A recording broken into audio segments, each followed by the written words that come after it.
contrai a dengue? A dengue, ela é contraída através do mosquito Aedes aegypti. Ah, tá certo. E quais são os sintomas da dengue? Febre alta, dores nas articulações, dor na testa, no corpo, volta dos olhos e falta de apetite.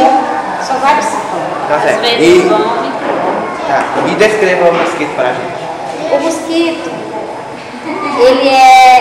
o formato do mosquito é igualzinho do pernilongo. Ele tem as perninhas compridas, com as manchas branquiçadas. Ah, tá. E como se combate a dengue? Combate a dengue, você tem que tirar todas as vagas paradas, vaso, com caixa d'água, tem que ser coberto, bem coberto, para que eles não dissolvam nas vaguinhas paradas. De preferência, água limpa, eles gostam muito. Tá certo. Obrigado. De nada. Aqui sempre que aguar as plantas tem que ver se fica água no fundo do prato. Aí.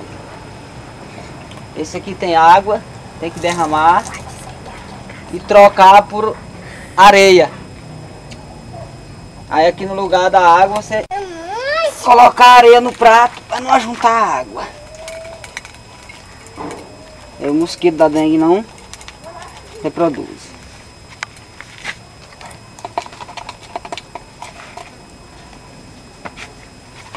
A caixa d'água, virar, e se deixar ela com a boca para cima, ajunta a água e o mosquito vai reproduzir aqui dentro.